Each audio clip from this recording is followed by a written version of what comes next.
Hello दोस्तों, आप सभी दोस्तों का स्वागत है बिहार तक न्यूज चैनल में। तो देखिए दोस्तों, भोजपुरी के सुपरस्टार हीरो निरहू भैया जी का एक फिल्म बहुत जल्द आने वाला है जिसका नाम है सबका बाप अंगूठा छाप। और देखिए दोस्तों, सबका बाप अंगूठा छाप एक भोजपुरी फिल्म है और ये फिल्म आप सभी दोस्तों के बीच में बहुत जल्द होगा।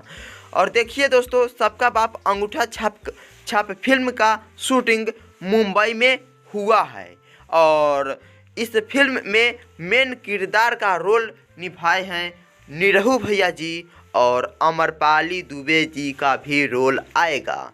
और ये फिल्म बहुत इंटरटेनमेंट से भरपूर फिल्म है, कॉमेडी से भरपूर फिल्म है, ऐसा उम्मीद लगाया जा रहा है। और चलिए दोस्तों, ये फिल्म सिनेमा हॉल में बहुत धमाकेदार तरीके से एंट्री होगा। तो चलिए दोस्तों, अब हम लोग अगले वीडियो के